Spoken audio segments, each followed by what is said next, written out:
Gente, nessa noite eu queria compartilhar com vocês uma das passagens mais conhecidas, talvez, da Bíblia e que a gente ouve sempre, né?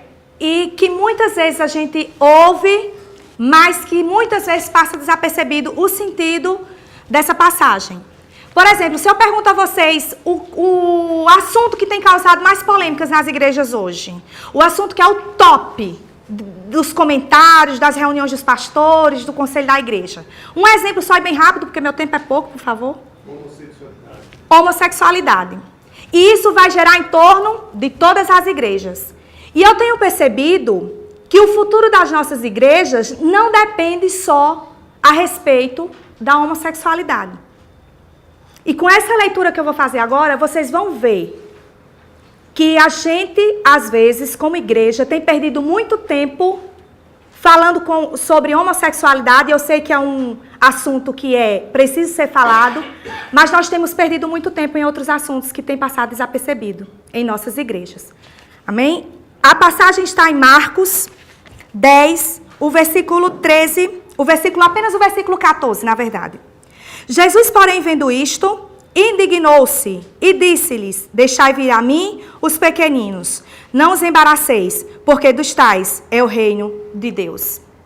Jesus, nesse momento, ele estava falando sobre as crianças. Que em um certo momento estava Jesus lá, pregando para o povo, e quem surge? As crianças. E você sabe, se você tem filho e já foi criança, eu acredito que foi, criança não anda, minha gente, criança corre, criança pula. Criança, onde ela chega, ela está dizendo: eu já cheguei sem nem falar. E está indo em direção a quem? A Jesus. E Jesus está onde? Falando para o povo. E quem surge no meio daquelas crianças todas chegando perto de Jesus? Os discípulos. E os discípulos dizem o quê? Fica quieto, menino, não puxa, não sobe, não pega o manto de Jesus. Menino, senta aqui, fica quieto. Começa a impedir com que aquelas crianças cheguem perto de Jesus.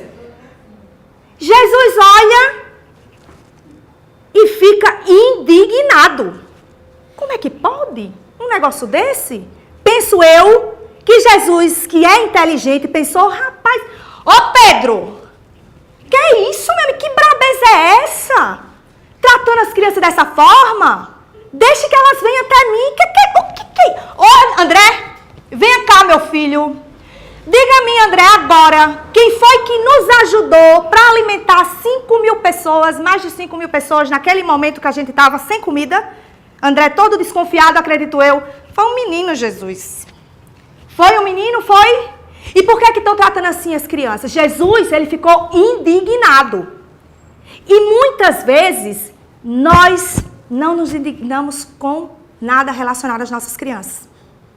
A igreja tem perdido muito tempo com outros assuntos, mas não tem colocado, a maioria delas, as crianças como esses assuntos importantes. E um dos exemplos que a gente tem visto, que a nossa classe, ou parte dela está anestesiada com relação ao assunto das nossas crianças, e eu acredito que alguém de você aqui já viu, onde foi recentemente na Câmara dos Deputados, foi para ser aceita uma lei a favor das nossas crianças.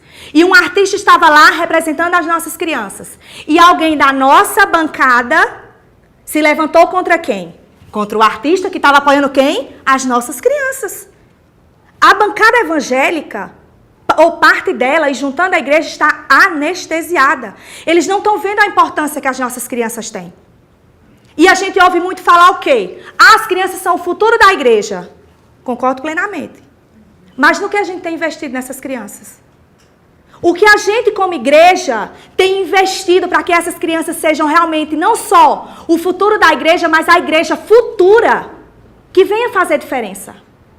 Que venha realmente fazer com que seja uma igreja sólida, não só no conhecimento da palavra do Senhor, mas crianças que vão crescer e vão ser adultos dignos de viver numa sociedade de que elas vão estar isentas de muitas coisas ruins.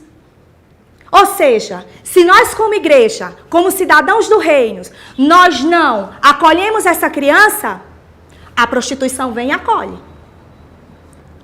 Se nós não recebemos essas crianças, eu não estou falando do meu filho e do seu filho, que é educadinho, que senta na igreja, que chega ali, não. Eu estou falando das crianças que realmente precisam de nós como igreja.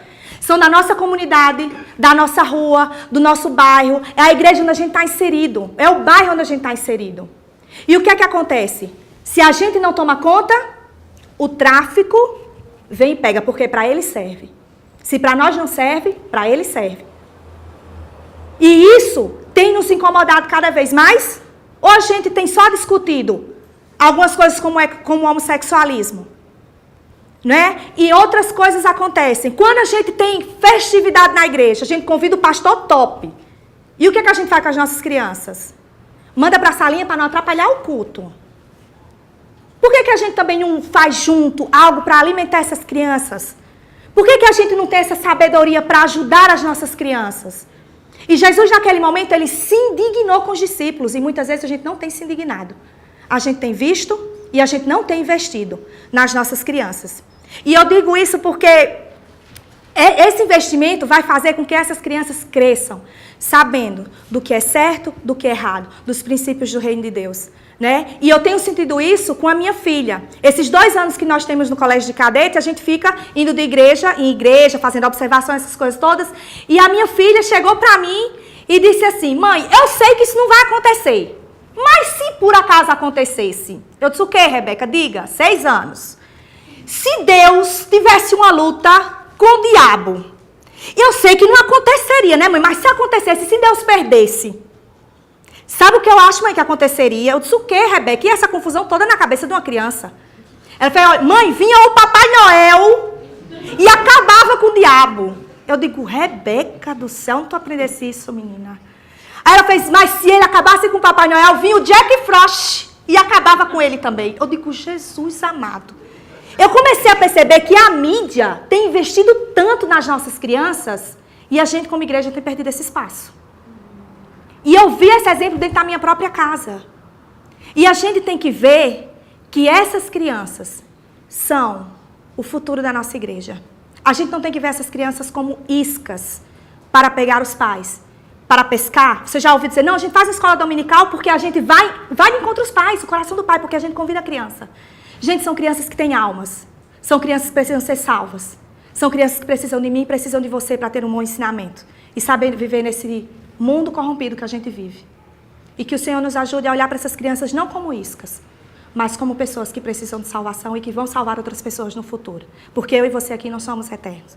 E a igreja futura precisa existir. Que o Senhor nos abençoe nesta noite. Amém.